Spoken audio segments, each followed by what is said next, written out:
In a certain city, a politician was running for office, and he advertised for volunteer workers.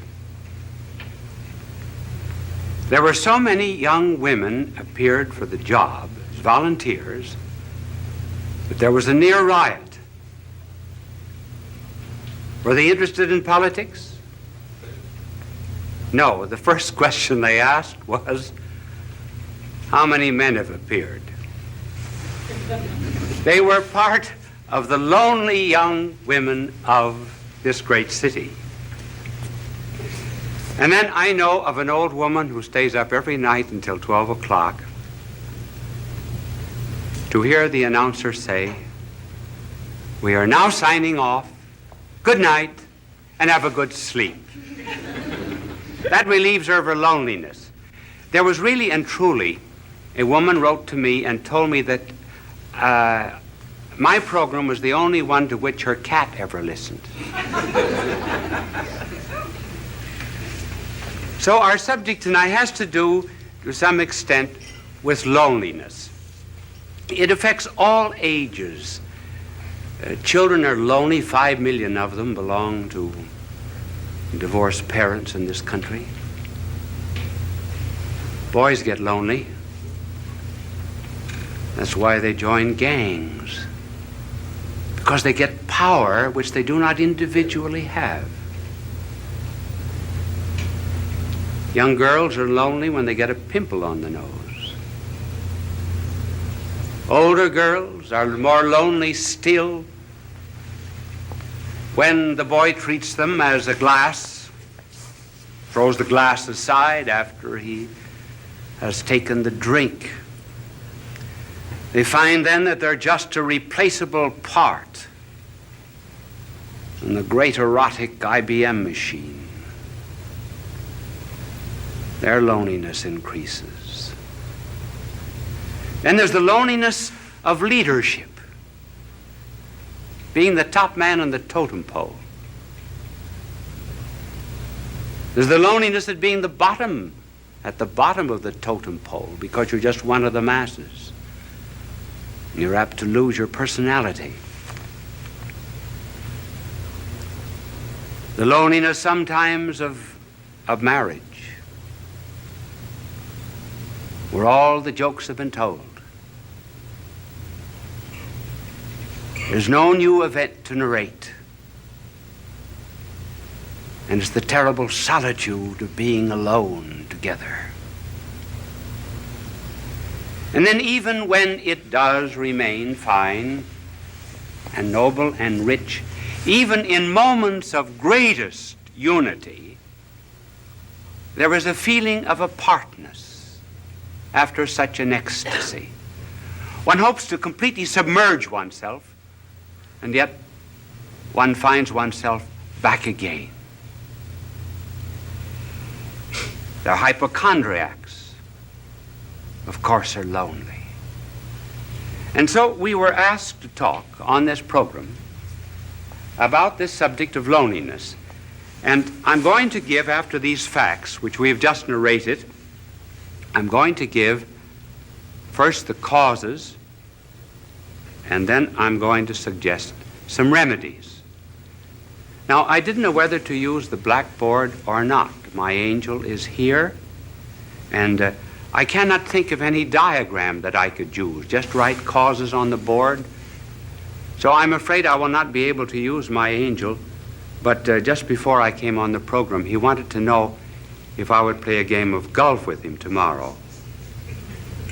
And I told him that I was not old enough for golf because I play tennis twice a week. When I get old, I am going to play golf, and I'm going to have a wagon, too, to take me around from hole to hole. But he was telling me that the other day he was playing golf, and he drove off 225-yard hole it was, and the ball went right into the cup. And he looked up to heaven and he said, "Dear Lord, let me do this by myself." He's not a lonely angel, as you see.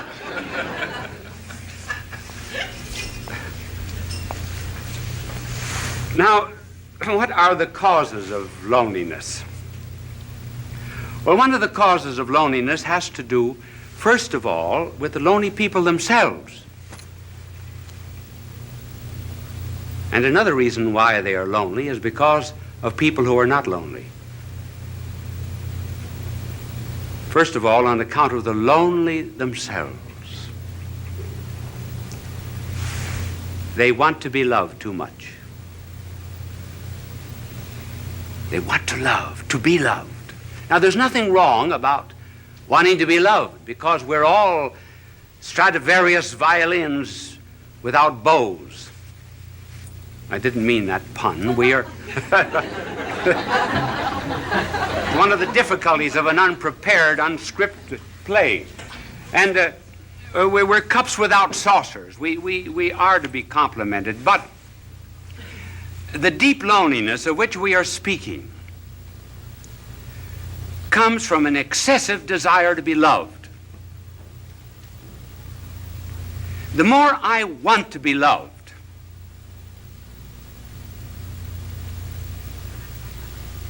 the less I am loved. The less I'm loved, the less lovable I become. The less lovable I become, the less I am capable of loving others. And that's how, by a desire to seek only oneself and to please oneself, one gets caught like a bird in a fowler's net. And the more one struggles to get out of this loneliness, the more one is captured by it. Just take some concrete examples of this desire to be loved. I know of a mother whose daughter was away at college. And she used to call up the daughter every night. Would keep the daughter on the phone for an hour and protested to the daughter that she was not appreciated as she should be. And because other girls in this college wanted to use the phone, she said to her mother, "Mother, I'm forbidden to use the phone anymore." One day, the superintendent had sent for her, and she was unable to answer the phone, and she told her mother, "Send someone to answer the phone for her." The mother said, "This is the end." And she refused to see her daughter again. Thus, by wanting too much to be loved without loving, one loses even the love that one seeks. And then there was a fiancée. She used to. I wonder if any of you young women in the audience ever do that. Do you know what she would do? She would write down in a book every time the boyfriend called how long he spoke. She also wrote down how often he wrote and how many words he wrote in each letter. She felt that she wasn't loved enough, so she began writing herself anonymous letters, threatening her. And she said that these letters came from a well-known author in the city.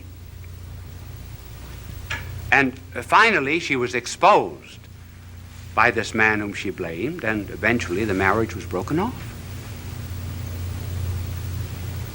She just loved too much, loved to be loved. And then there was the wife who felt that her husband was paying no attention to her, insisted that he stay away from work. She wanted to go to a picnic, wanted to go to the beach, and he found excuses many times, and finally he lost his job. The marriage broke up. So one of the principal reasons of loneliness, therefore,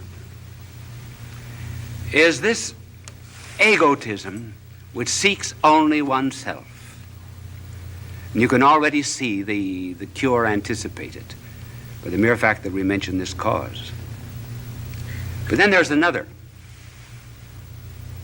cause of loneliness, and that's on the part of the people who are not lonely.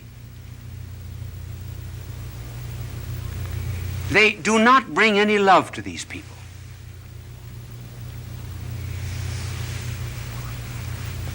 Do you know what we should do? We should really concentrate a great deal on certain types of people. We should concentrate on the unfortunate, on the poor, on the socially disinherited, on the unloved, particularly the unloved, and on the ugly. And we bring love to them. We put love into them. Then they become lovable. Now, for example, you are very lovable to God. Did you know that? You say, well, what is there in me to love? Nothing. But he put his love into you. That's why you're lovable. And that's what we have to do with other people. And so the loneliness of these people is increased also because the rest of us will not listen to them. Listening is a therapeutic.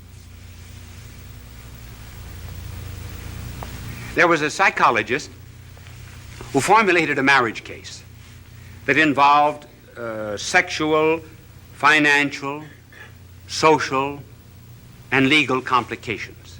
He went to 100 clergymen and 100 priests to present the story, and he carried the stopwatch with him. Do you know how long they listened?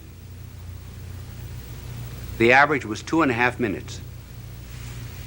Then off-the-cuff answer. They refused to listen. They refused to care. George Bernard Shaw has something rather good on that subject. In his play St. Joan, King Charles says to Joan, "Why do not the voices come to me? I am the king." And Joan answers, "They do come to you, but you do not hear them. You have not sat in the field in the evening listening for them. If you prayed from the bottom of your heart and listened to the thrilling of the bells and the trilling of them after they had stopped ringing, you would hear the voices, just as I do." In other words, listening is a therapeutic, a cure for lonely people. We do the same thing with our prayers. We wouldn't do to a doctor what we do to God. Would we go into a doctor and mumble off all of our symptoms and then say, "Bye, doctor"? Not listen. So listening on our part, refusal to listen, is one of the causes that intensifies this forsakenness. Now, what is a cure? Well, there are several cures, and we will just have time to mention one that is very important, namely caring for other people. When we're lonely, go out and serve. Then loneliness goes out through our fingertips. Our heart opens. The Chinese have a proverb, if you're without shoes, go out and find a man without any feet.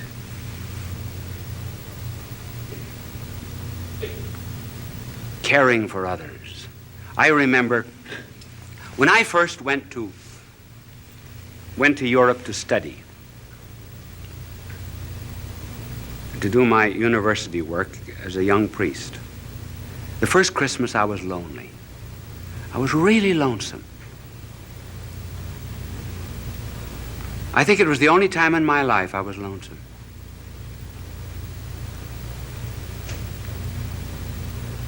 What would I do? So I went to someone in the city of Louvain and asked for a list of the worthy poor. And I went to this particular alley. It was the wrong address, actually. I got into Rat Alley.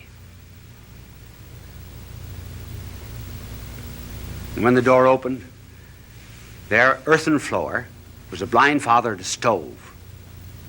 10 children barefooted around the stove. A ladder leading up to the second floor. One bed upstairs, bed downstairs. The children slept crosswise. I asked the family what they had. This was Christmas Eve, what they had for dinner, and she opened a bag of straw. Children had no sabots, no wooden shoes. I took care of them for 4 years while I was studying at the university. Got them jobs, rehabilitated them. I felt at times perhaps they were drawing on me. But do you know that the day that I went up for my examination as a professor at that university, as I went in at 9 o'clock to face 200 professors, I saw the whole family coming down the street. I asked them where they had been, and they said, for the last 2 days, we've been at a shrine praying for you that you would pass the examination. We walked all the way back. I was never lonesome again. That's the cure. Helping the neighbor. But here's something to remember, too. We think we should not be lonely. In this age of psychiatry, there are 2 or 3 conclusions that our world has drawn which are false. One is that we should never have a tension. Certainly we have tensions. We must have them. We've got body and spirit, and they go in opposite directions. They have 2 different landing fields. Certain tensions are normal. If we didn't have them, we would be abnormal. And then we're lonesome. Sure. There's a metaphysical loneliness. Perfection is not here. This is not our home.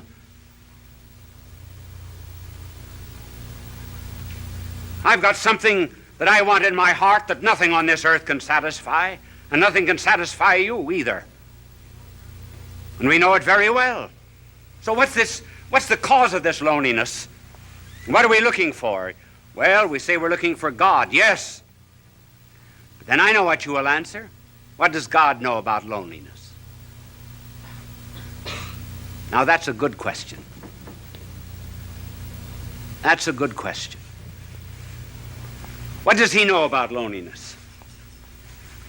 Does he know anything about the loneliness, for example, of a babe in Afghanistan who has no better home than just straw? Does God know anything about the loneliness of a mother who has to gather up a child in order to escape a dictator and fly halfway across Africa?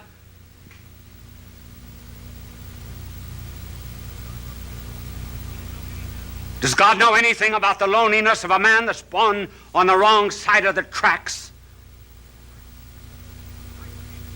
Who's isolated socially from people simply because his hands are calloused with common labor and is denied decent society? Sure, does God know anything about that kind of loneliness, for example, in which one is expelled from a city, disowned by one's own people? Does he know anything about the loneliness of being deserted by friends? Does he even know anything about the loneliness of feeling doubts? Doubts even about religion, doubts even which one cries out, "Why hast thou abandoned me?" Does God know anything about these things? Yes, those are good questions. Now suppose that there was a figure that came into all of this loneliness and so immersed himself in it that he would not immunize himself from it, would not cut himself off from it. Would you, for example, be the only one on the battlefield that was whole and not help any of the wounded? And so if there was a figure that came into this world of ours and refused to isolate himself from loneliness and felt it so much that blood poured out from his body, felt loneliness so much that as if all the robberies of the world were thrust into his hands, as if he himself were guilty, that felt all loathsome carnality so much that his flesh was hanging from him like purple rags. Suppose someone came into this world and went into all of this loneliness, took it all, and was not overcome by it, but conquered it all. Then what? Then I may be lonely every now and then, but I'll not be overcome by it. Then I have a captain, kind of a captain who did presses not a button in heaven from a celestial command. But I have a captain who stumbled to a throne.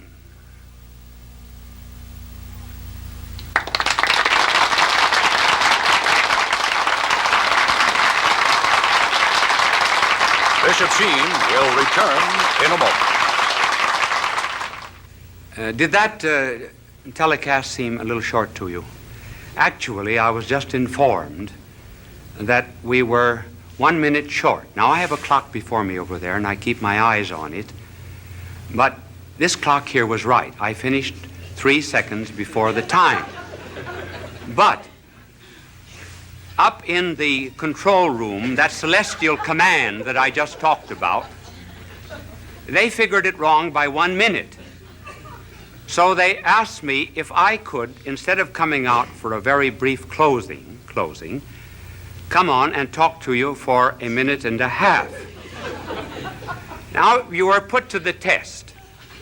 If that telecast seemed very short, you are enjoying it. We would say time passed like anything. If you were not enjoying it, it seemed very, very long. As a matter of fact, this 1.5 minutes will seem interminable to you. Now, I want to tell you, my good people, that I have to leave you now. Are you a bit lonely? I am. I'm lonely too. Bye now, and God love you. Fulton J. Sheen is indeed a man for all seasons. He walked a paced beat, allowing us to glimpse his nature and ponder its worth and to enjoy its presence. Bishop Sheen authored over 90 books.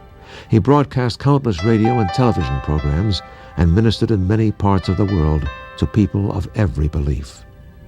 As he said many times, it is not a unity of religion we plead for, but a unity of religious people. We may not be able to meet in the same pew, but we can meet on our knees. The bishop wrote 94 books, recorded countless radio shows, and appeared on hundreds of network and syndicated television programs. His legacy is... And when they finally came up to the front row, where I could see them very well, I leaned over and I said to one of them, I said, "What's the idea of taking up a collection during this lecture?" He said, "To get better speakers for next year."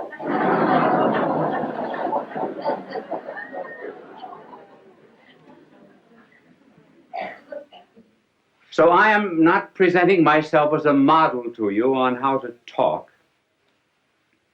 It's just merely that there have been so many letters coming to me asking me to give a few suggestions that I will give them to you. They are only personal. They may not apply to everyone, but I will give them to you for what they are worth. If I can talk now, I certainly couldn't always talk. There came a turning point in my life. It was in college when I was a freshman. I was on the debating team, which was in the college that I attended a great honor because they put a tremendous premium on debating. I thought I was good because, after all, I was picked as a freshman. I had to be good. And the night before the debate with Notre Dame University,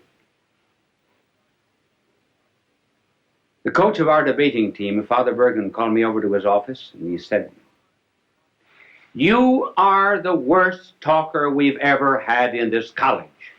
Well, that was a terrible shock to me. I said, "Well, if I'm so terrible, why did you pick me on the team?"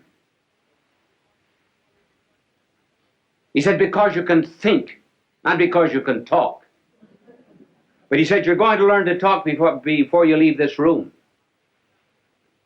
Take a paragraph out of that speech, any paragraph you like.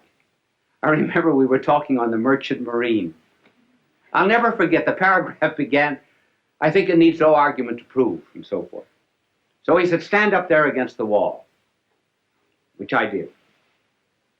Now he said, go over that paragraph. At the end of it, he said, do you see your mistake? I said, no. Go over it again.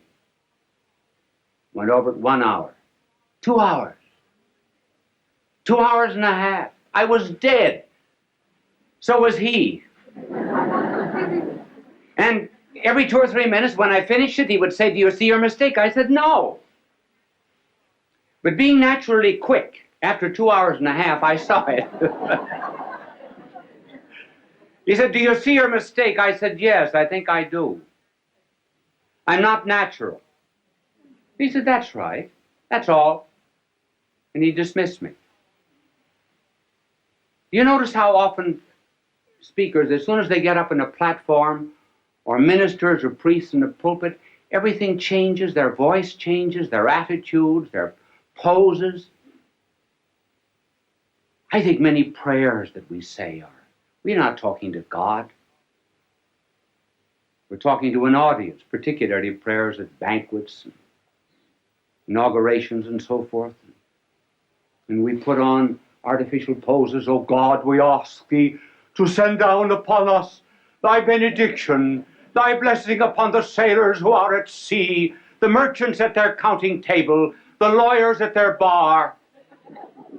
Well, that's not the way people talk. So, being natural and preparing a talk, what would be some suggestions? Now, the way I prepare a talk is not perhaps the way everyone would want to do it, but I can only give you my way. In order to prepare a talk, one must do a tremendous amount of reading. Each one of these telecasts of mine would represent between 20 and 40 hours of study. When I get through, what have I got? Nothing but a bits of yellow pages. I think I have one in my pocket. But before I show it to you, I will tell you what I do. I study, I do research, and I begin to understand the subject. Then, when it gets into my head, I begin to write out points. Generally just 3 or 4 points that I'm going to talk about. I will only write out the heading. And then I will tear up the paper. And then rethink what I was saying. So that when I prepare a telecast, there must be 20, 30 to maybe 100 pages that are torn up. And then the closer I get to the end, the smaller the pages are. This is this telecast. And I brought it out here, not because I'm going to refer to it, but just simply because it shows you the points, how small the points are. And by doing a tremendous amount of study, the mind creates an atmosphere for the talk. There is much more air round about us than ever gets into the lung. There's more food at the table than ever gets into our stomach. There are more things to see in nature than ever comes into the eye. And so when one rises to give a talk, one should have an atmosphere, a certain ambient knowledge round about that one can pull in this idea or that, as it were, from the air while you're talking. So that instead of writing out the speech, word for word beforehand, and then memorizing it like this, one thinks it from the head out. That's the reason you tear up the paper, so you don't have any information. You have to think it. Then you write down the ideas again. Well, by the time you get up to talk, you've already given the speech 10 or 15 times. And incidentally, it isn't a bad idea sometimes to talk out loud. If you can find a place in this day and age where you can walk and talk out loud without being counted crazy. How often, for example, students are asked to explain something. They think they know the lesson. When they get up, it's not there. And why? Because they were consecrated and dedicated to a dead page. Never went through their mind.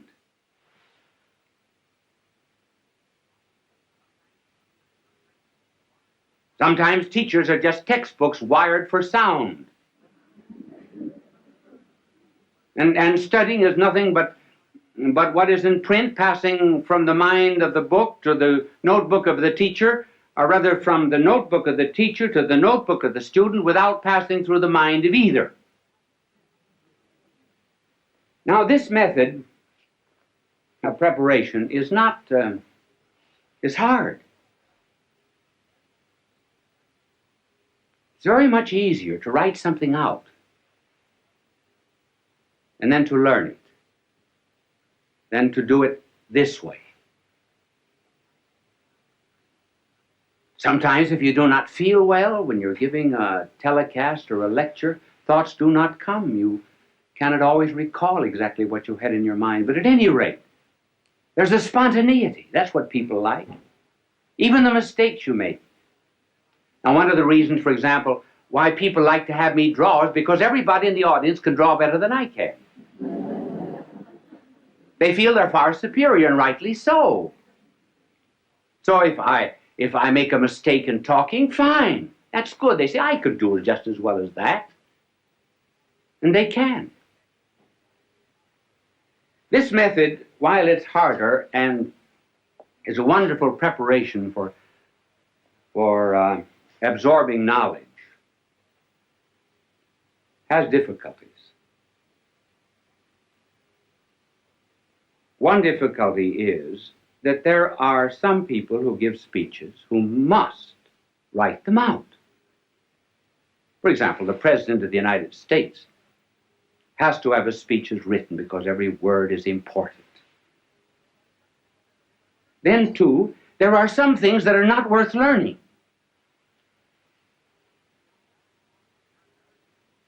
John Barrymore, for example, would commit all the lines of Shakespeare by heart.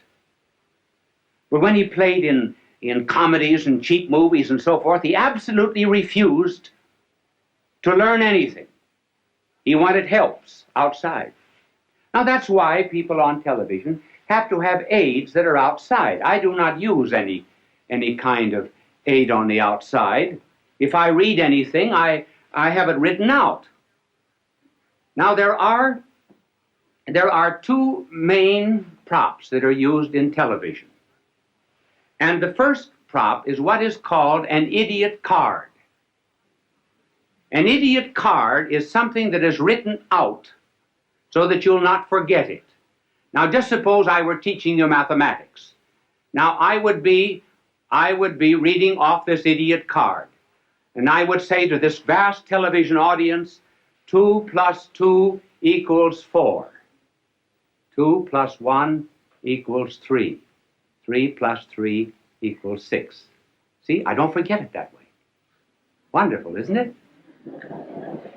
Now, you can... thank you for the idiot card. It was not an idiot that held it. It's only the card that's an idiot. And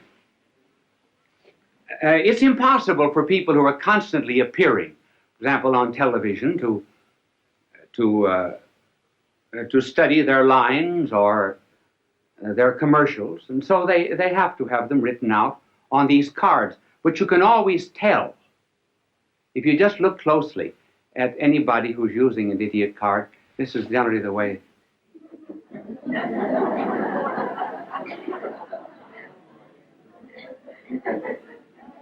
So do not be hard on them. If I were saying something that was not worth committing to study, I certainly would use one too.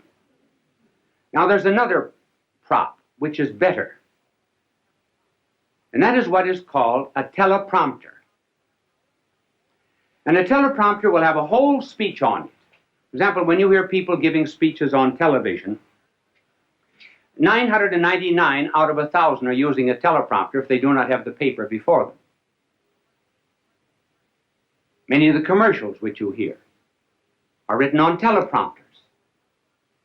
And a teleprompter rolls. Now, I was watching a television show once where the teleprompter got caught. And that's kind of hard. Now, for example, if I were using a teleprompter and I didn't know my lines, now this is exactly what I would have written out. My name is Bishop Fulton J. Sheen. My address is 366 Fifth Avenue, New York. See, then I don't forget. Now, this is the teleprompter. These are some of the aids that are used in television, and television simply could not exist without them.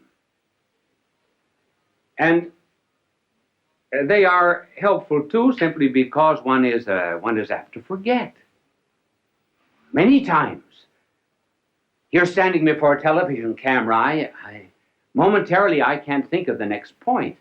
Well, I'll throw in a story or something till it comes back to me. You don't know it, but I do. I don't get too embarrassed. I don't get flustered because I can't remember it.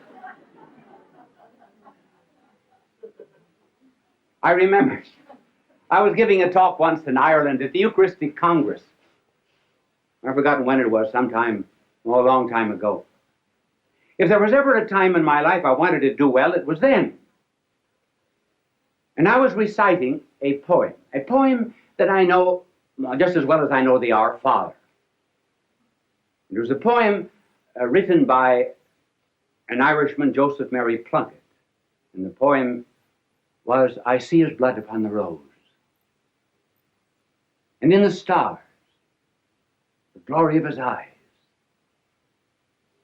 His body gleams amid eternal snows, his tears fall from the skies. I see his face in every flower. The thunder and the singing of the birds are but his voice. And carven by his power, rocks are his written words. And I forgot the next line. Now, the reason I forgot was because I had said something before that the audience seemed to have taken politically. I didn't want it to have political significance. So while I was reciting this poem, I was giving myself an intellectual spanking. And I spanked myself so hard that when I got to the 9th line of this poem, I forgot. And I said to the audience, I forgot. Well, the tremendous crowd there, tens of thousands of jaws dropped in disappointment. And when an Irish jaw drops, it collapses. So I had to get myself out of the difficulty. There came to me then a line of Patrick Henry. Not the one that you know. Oh, Patrick Henry also said something else. He said, when you're in difficulty in an oration, throw yourself into the middle of a sentence and trust to God Almighty to get you to the other end. And so I began. I didn't know what I was going to say, but I started. I said, I'm glad I forgot. So I didn't know how I was going to continue, so I started again.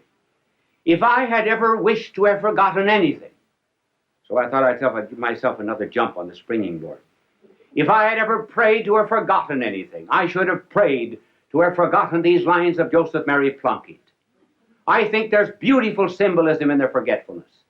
And that symbolism is that standing on the anvil of Ireland's soil, one should be able to hammer and forge out the sparks of his own poetry and not be dependent upon a magnanimous soul like Joseph Mary Plunkett.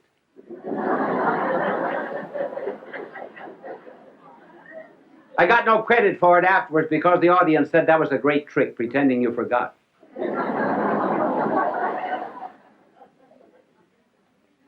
It is always well to be prepared for such unexpected moments when you do forget. And even better still, when you're at a banquet and called upon to give a talk.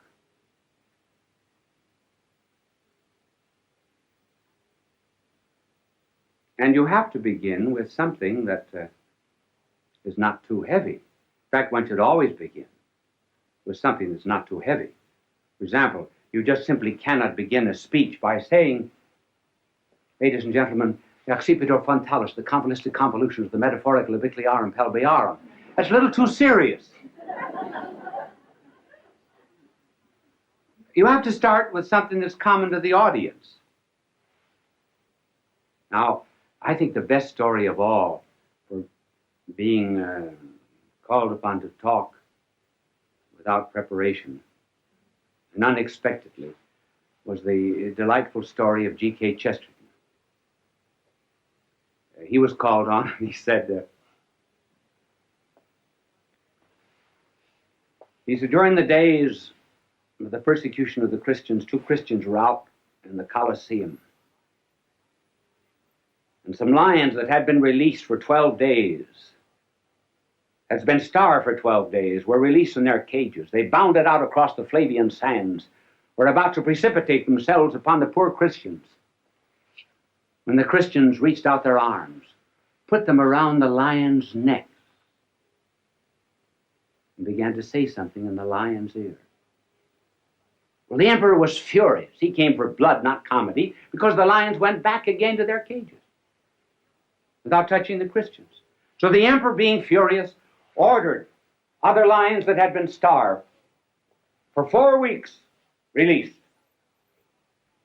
They bounded out after their prey, were about to precipitate themselves upon the Christians, and the Christians reached out their arms, put them around the lion's neck, whispered something in the lion's ear, and the lions left them and went back again to their cages. The emperor sent for the Christians. What are you doing to my starving lions? Nothing. Nothing but whispering something. But what do you whisper? The Christian said, we say, after this meal, you have to give a speech.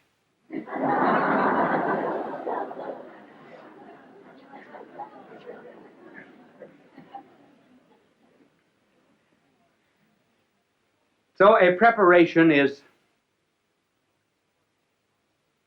the most important part of the talk. And then as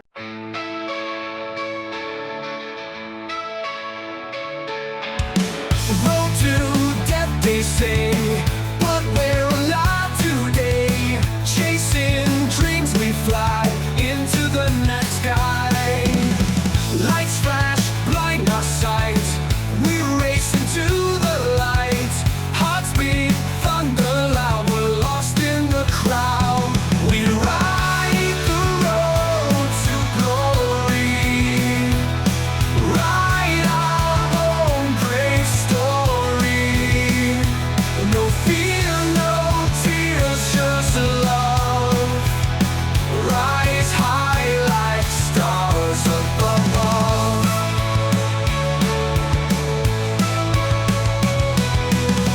Battles fought and won. We're shining like the sun. Fear falls to the side on this fearless ride. Awards and gold in hand, we take our final stand. Filmmakers, actors proud, we shout our dreams out loud. We ride the road to glory. Write our own great story. No fear, no tears, just love. Rise high like stars above.